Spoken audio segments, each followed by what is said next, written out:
Hey, so 5 minute selling with Alex Goldfayn. I don't have the physical book, but guess what? I read the PDF. And if you're thinking, can I really sell in just 5 minutes? The answer is heck yes. This book was so helpful. I can't believe that he wrote it and he's given it to all my competition. I'm really disappointed in him, but that's okay. He's coming back on the show. He wrote Selling Boldly, and now he's got this new book, 5 Minute Selling. It is fantastic. Things you can do in just 5 minutes. But I got to say, Alex, really, man, this is going to crush me. Why'd you write this book, bro? I'm disappointed.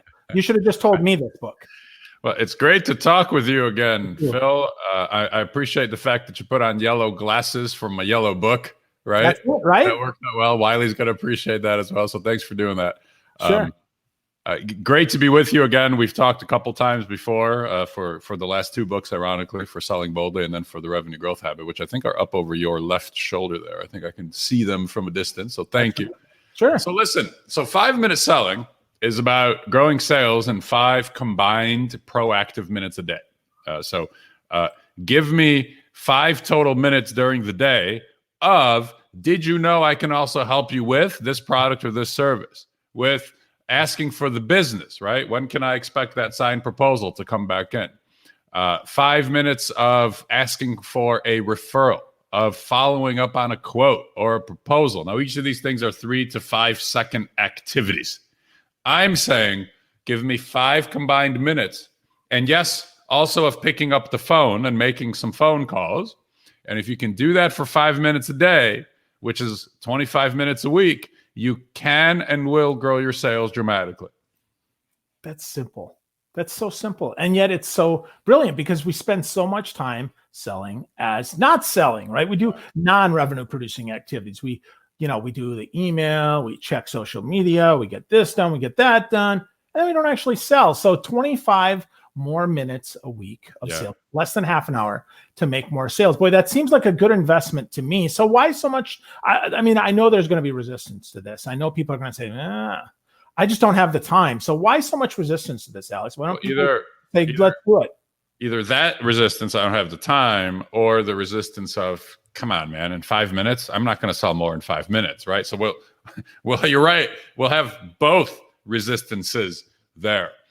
So look, 90 to 95% of salespeople sell reactively, right? The phone rings all day long. Customers call us. They have a problem or an issue or a concern. We have to solve it. Customers are rarely happy when we're interacting with them because there's an issue, something's wrong, something's urgent. So we spend our days picking up the phone and reacting and serving the customer. We have to serve the customer. We can't say, I'm sorry, I'm doing proactive work right now, right? I'll get to that when I'm back in my reactive moments. You can't do that. You have to serve the customer. So if we can be proactive for 5 minutes a day, we are instantly in the top 5 to 10% of salespeople because all of our competition is almost entirely reactive. So if you can find moments to pick up the phone and say, Phil, it's Alex. How are you, man? I was thinking about you. How's your family? How's everybody doing with all the craziness we're dealing with, right? What are they doing for school? School's starting soon, right? Maybe it started already for some of you. What are they doing? Are they going? Are they going to be in the building? Are they going to be remote? Connect with people. Connect with humans. You know, we think our customers' phones are ringing off the hook. They're not ringing off the hook. They're sitting in silence. Nobody's calling. People are afraid to call. We're uncomfortable. We don't want to be rejected. We don't want to hear no. Even voicemail is perceived as a rejection, right? Oh, God, I got voicemail again. I failed. So your customers, ironically, are more reachable than they've ever been because we're all doing the same thing. We're all sitting here at our desks, but nobody's calling them. So I'm suggesting to you, and this doesn't need a book, but I had to write in chapters because, Wiley was making me write a book. This doesn't need chapters. I'm suggesting that you pick up the phone and call people and connect with them. And you're going to have great conversations. And then you're going to want to do it again. And then what's going to happen is you're going to sell more. Wow. That's not complicated at all. And it's so true. People are their inboxes are full. I'll tell you, people are sending more emails. They're chattering more on social about absolutely nothing that is of value to your customer. They're absolutely wasting time. They're doing stuff that doesn't help. Not that any of those in in a silo is bad, but you have to pick up the phone, right? I mean, you got to make some phone calls. You got to do something, to your point, proactively. So 90 to 95% reactively. I read that. I was like, you got to be kidding me. That's actually my first note. I was going to ask you about that. That means 9 out of 10 minutes. If we take an hour, that's 6 minutes an hour. 6 minutes an hour that they're not being proactive, right? If we think of it as a time frame, right? So it's not 90 to 95% of time. It's 90 to 95% of salespeople. Oh, so the whole time? Yeah, react their way through the day every day, right? I mean, so when I talk to business owners who are my clients, or when I talk to executives of sales teams, the thing I hear almost always is my salespeople are order takers. Most salespeople are good at taking orders. What we're not, we're fabulous at it. We're world class at serving the customer, and we go and we visit the customer and we take their orders there. And then they call us on the phone and we take their orders there. What we're not good at is expanding that order, or adding to it, or unniching how the customer perceives us. So your customers who've been buying from you for 5 or 10 or 20 years, they think of you as only being able to sell to them that thing which they've been buying from you for 5 or 10 or 20 years. They don't think of you for many other things that they could buy from you that you would like to sell from them or to them, but you can't do any of those things because they don't know. They don't know you can do those things. And so just as the customer niches us for the things that they always buy, we niche them. This is all they need from us. If they wanted it, they would ask me about it, right? Well, they can't ask you about it because they don't know. So I'm suggesting for part of your 5 minutes a day, let's tell people what else they can buy. Did you know we can also help you with this or that? Ask them, did you know questions, and also ask them reverse did you know questions. Each of these things is a chapter in the book. The reverse did you know question is, what else do you need that I can help you with? What other products do you buy elsewhere that I can help you with? I don't want you to go somewhere else. I want to help you with that. So since we're on the phone, what else do you need?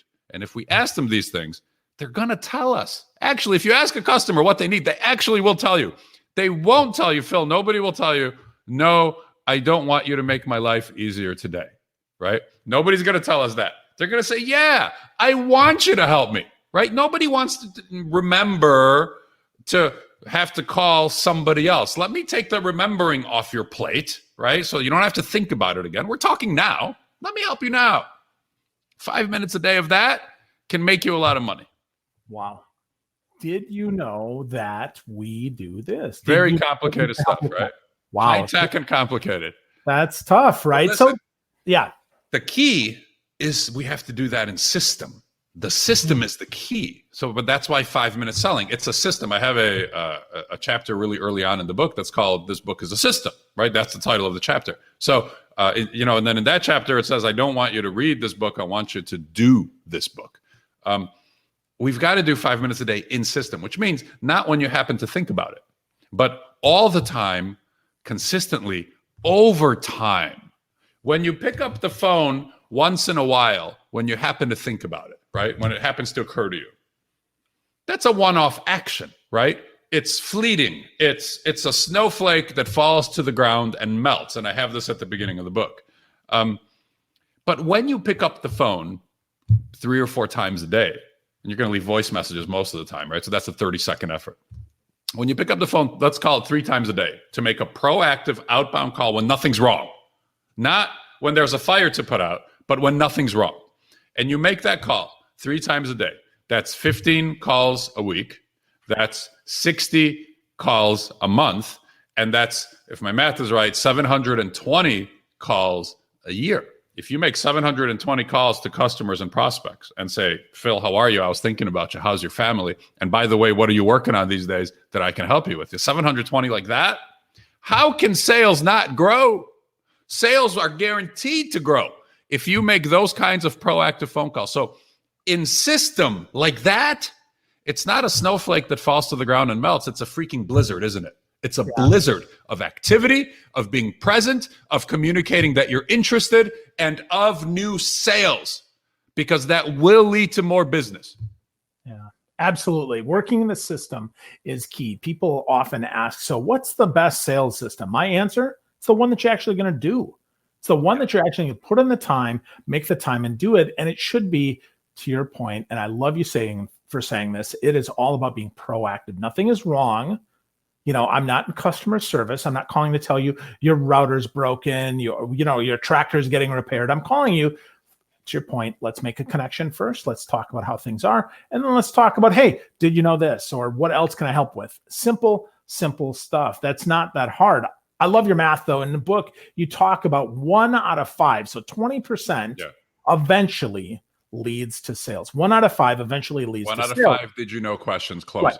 Yep. Right. Closes. Not today, maybe not this week, but eventually. But becomes a new line item. 1 out of 5. We know this statistically, right? Yeah. Which is crazy. Right. So if you ask, let's say you have your one, here's what I mean by system. Let's say you're on a sales team of 10 people, right? And everybody there asks 5 did you know questions a day, because I can ask you 5 did you know questions right now, right? Did you know that I do sales talks and keynotes? Did you know that I work with organizations to grow their sales? Did you know that there are simple things we can do on social media? That's not one of my things, but I'm saying it just to give you some examples. So each of those things is 3 seconds, right? So if everybody on your sales team of 10 asks 5 did you know questions a day, which means we're asking them for 15 seconds of their life, right? That's 50 a day, 250 a week, 1,000 a month, 12,000 a year. So that's 12,000 did you know questions. We know that 20% close statistically, become a new line item for the first time. Now, 20% of 12,000 is 2,400. So there, we're adding 2,400 new line items to the business. If you're an individual salesperson, work your math, right? What does 5 did you know questions a day turn into? If you don't like 5, what does 10 did you know questions a day turn into? Because that's now we're asking about for 30 seconds a day. Now remember, the book is 5 minutes a day. 10 did you know questions is 30 seconds, right? 60 seconds if you talk slowly and you ask long questions. But that still leaves you 4 minutes to go make more money with. So that's how the math works. Do it in system, you have a blizzard. Do it every once in a while when you happen to think about it as individual actions. You have fleeting snowflakes that fall to the pavement and melt. Awesome. Easy, simple stuff that we can do. Again, as a sales professional, this is not something that you have to change your life for. It's something that you can include in your system, insert in there, and make it work. And one of the places to make it work is order history. You talk about this in the book, Alex, and I really like that. It makes so much sense, right? The things that people have ordered before that they no longer order from you, chances are they're probably still ordering from somebody else. So why not ask about it, right? Is that what you're talking about in that chapter? Totally. Yeah. Our order histories are a gold mine of potential new sales, because especially with customers who haven't ordered in a while. So if you can organize customers or clients who used to buy something but haven't ordered it, say, in 6 months or more, those are golden opportunities to reach out to and say, hey, Tom, I was thinking about you and I noticed it's been 6 months since you bought this. Do you need some more? And your odds are really, really good, better than 50-50, that they're going to say, well, yeah, I kind of, either I've been forgetting to order it. I've been meaning to order it, but I've been forgetting to order it. So thank you. Or they're going to say, I've been buying it over there and kind of tried them out. But, since I'm on the phone with you, that's the incredible value of being there and being present, right? You're going to hear all the time the customer saying things that start with the phrase, since we're talking, comma, right? Why don't you put a quote together for me for this? Or why don't we talk about this training or service or thing that you sell? So a lot of times the thing that you reach out about is not the thing that you end up talking about, because they're going to say, no, I'm good on that. But what about this? Since we're talking. Wow. So simple, right? Since we're talking, which means you have to get them talking. You have to get them on the phone. You can't do that, accidentally. You have to get them on the phone. And one of the things that I really like that you say is there's only 2 good reasons to send an email. So talk to us about that, because that is the opposite of what most people would tell you. So 2 good reasons. Talk to me about those, Alex, and why you believe that. So if you're in business-to-business sales, an email is just very slightly better than doing nothing at all, right? So for B2B sales, an email is basically useless. But there are two decent reasons to send that email. And number one, a good use of email is to schedule phone calls, right? So we use them to say, hey, are you available on Tuesday or Thursday at 9? Because I'd like to connect with you and catch up. Or what's a good day for you next week? Or when would you like to talk? So number one good, decent use of email is to schedule calls. Number two decent use of email to schedule is to follow up on your quotes and your proposals by email. So you can send an email to Tom and say, hey, Tom, I was just thinking about you. Where are you at on that quote or proposal that we discussed? And so you can, that's one line, off it goes. That's a decent thing. You know what's a lot better than email for follow-ups, Phil? Is text messages are so much better than emails. And the reason it's not close, right? The distance is significant. The reason is they pop up on the phone in front of the customer's eyes, and you know that the phone is next to the customer, right? The email, it may go to the junk folder, it may go to the spam filter. You don't know if it even got there. You know if you sent a text, it got to the phone, right? We pretty much know where this landed. And so if they're not responding, you at least know they saw it, right? It's really hard to miss a text. Even as we're talking here, my phone lights up, I look at it. You know, you look at it in real time. So it's far more proactive, I would say, right? People like to use the phrase disruptive. I don't love it because it's kind of like a negative connotation, but certainly it gets in front of people's eyes a lot more, and you know where it landed. And so I'm a big fan of text messages far more than emails. And now, as we're all sitting at our desks during the pandemic, you know, everybody's sitting next to their phone. Look, your customers now, as we talk, are more reachable today than they've ever been on the phone, right? More than they've ever been.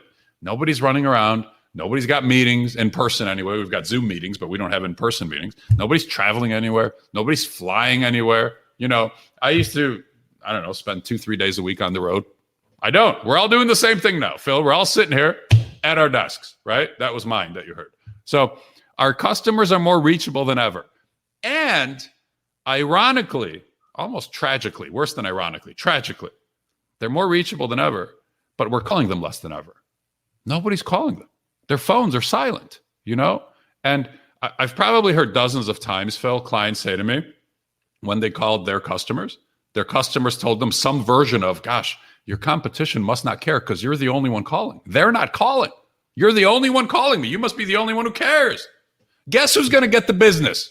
The silent competition, or you who's present and saying to them, listen, I care. I want to help you. Tell me how. Who's going to say no to that? Yeah. Yeah. Well, you have to come at that with that attitude. I mean, you talk about mindset in the book, and I think it's really important, but that mindset to serve, that you have value, that you can add value, and that you will add value with some energy and some positivity, and not, woe is me, my name is Eeyore, and I'm calling to bother you, Alex. How I'm sorry are to you? disrupt. Right. To interrupt your day. Right. Yeah. I want to take a couple minutes of your time. Yeah. Right. That's horrible. So come at it, right? Know that you have some value. Fix your mindset, because as you say in the book, right, mindset isn't fixed, but it can be fixed, right? Meaning we can improve it. We can make it better, but it isn't static. It's not going to stay here. Yeah. You know, mindset literally determines your sales success. So our sales cannot outperform our mindset, you know, meaning we sell how we think. And so if you think, you know, as we were just joking with each other, that you're bothering the customer and that you're annoying them and that you're stepping on their toes and that you're bugging them and that you're taking their time, well, that's exactly how you're going to sell, you know, meekly, fearfully, tiptoey, you know. If you believe you have great value, which you do, I believe that about you. Now you believe that about you, right? If you believe you have great value, if you believe you're going to help the customer, you're going to try your hardest to help the customer. And I don't doubt that on any single conversation that I have. Then you behave accordingly there. You behave confidently, you behave boldly, you behave positively and optimistically. Look, if you can bring your customers optimism and positivity now in this environment that we're in, now in normal times it's this way too, but if you can bring them optimism now, Where can they go to find positivity and optimism in their lives right now? To the television? To the election? To the news? It's nowhere, right? Everywhere we look, things are the opposite of optimistic and positive, right? Things are awful. And so if you can infuse some positivity and energy and enthusiasm and positivity, man, they're going to latch on to you and they're never going to let go. They're going to keep that close because there are no sources of it in people's lives. You're going to be the only one. Yeah. Used to be social media was possible for that, but even now we see that's become a bit of a cesspool as well. So reach out, call people, give them some of your juice, give them some of your positivity, give them some of your belief that things will get better, even if you don't know the time. I mean, holy crap, like historically, things have never been bad forever. Yep, that's right. Never been bad forever. As I look at that, so as we think about that, though, you mentioned face-to-face and now we're work from home, right? We can't get belly to belly. Now, the best we can do is eyeball to eyeball. What do you think about video calls, Alex? Yeah. So I want to make a point and then I want to answer the question. I wrote this book in January, which was pre-pandemic. You know, I was on the road. I think I had 18 different audience sessions in January. And what I would do is I'd wake up at 4 a.m, I would write, and then I would do my all-day session or half-day session or whatever I had. And then I would go so in the morning, I would do it at the coffee shop on the road, and in the afternoon and evening, I would do it at the bar on the road with a different drink. But anyway, it was not pandemic time when I was writing the book. Well, in May, I wrote a foreword for the book, and everything in the book has to do with selling from a distance, selling virtually, selling remotely, using the phone, making communications that tell customers about how else you can help them. It doesn't have much to do with meeting them. And so what I wrote in this foreword is everything in the book, which was not written during pandemic times, is actually more effective and more applicable and more useful now than it even was when I wrote it. So let me answer your question about what do I think about video calling. I think that videos are a suitable replacement for meetings, but don't use them as a replacement for the telephone, right? Because I feel like now people are getting zoomed out. We're getting over zoomed. Everybody's a little box on the screen, you know, and you see box everywhere. I have phone calls now, Phil, and it's a relief. You know, I said to somebody yesterday, I was talking to them on the phone. They actually sent me a Zoom invite and I called into it. I said, I'm not doing another video. I called into it. And when I'm on the phone, I can walk around. I can think. I can go outside. I can stay inside. And I almost feel now, oddly, that the phone has more dimension to it and depth than these Zoom videos do, right? Because, I don't know, I can, instead of looking at the person, I can hear their voice and I can react to it. And for me, for some reason, you know, now we're doing all the Zoom work and we're using the phone even less than before the pandemic. Not more, which you would think, but less. So I'm telling you, figure out how to get good at selling on the phone, and you're going to put so much distance between you and the competition that they'll never be able to catch up. You know, ironically, the tool we're using the least right now is as important today as it was in the 80s when we had nothing else, when the phone was the only thing. Wow. And you know, that totally makes me realize that video, while it's wonderful to see your eyes and such, it's even better to be convenient for that other person and to be able to inject energy. Because frankly, if I'm sitting down or if you're sitting down, you don't have full energy. But if we stand up and we walk around, now we've got an opportunity to do that. And the path of least resistance, that's why social media has worked for so long and now no longer does, is because nobody was doing it. So if nobody's doing phone calls now, which is likely true, then take the time to make some phone calls, right? Take some time to make some phone calls. So what about, just real quick here before I get to my next question, that is, what about a video follow-up where they're not required to be on video? You mentioned text message. If I send you a video that says, hey, Alex, it's Phil, I just want to follow up. We had a great conversation and I was thinking about you, and here's some more information, or here's a question that I have. Here's a did you know that I have. What do you think about that? In the early 2000s, when I was trying to get speaking gigs, when I was young and I was trying to get speaking gigs, I would send VHS tapes, you know, demo reels, but I would record a little message for the viewer on VHS, full VHS. And a lot of our viewers don't even know what the hell that is right now. And so your question brought me back 20 years ago. I think it's fine. I think depending on the buyer, right? If the buyer would react to that kind of thing well and be impressed, do it. Great, but you've got to use your judgment, because some buyers are going to find it a little hokey, maybe. I think about the people that I sell to who are business owners who have been doing it a long time, or they run large organizations of sales folks. I don't know that I would do it. I would do a phone call. I would do a text message. But there are certainly buyers out there who would respond relatively well to it. I also think about the ones that I've received, Phil, and sometimes they make me cringe a little bit, because somebody's sort of sitting at their camera and they're talking into the camera, but they're talking to me, and it feels a little awkward to me. But that's me. So I think there's people it could work for, and I think there's people maybe that you should just revert to the good old phone or text messaging. Okay. No, I think knowing your buyer is great advice regardless, right? So that's the first step.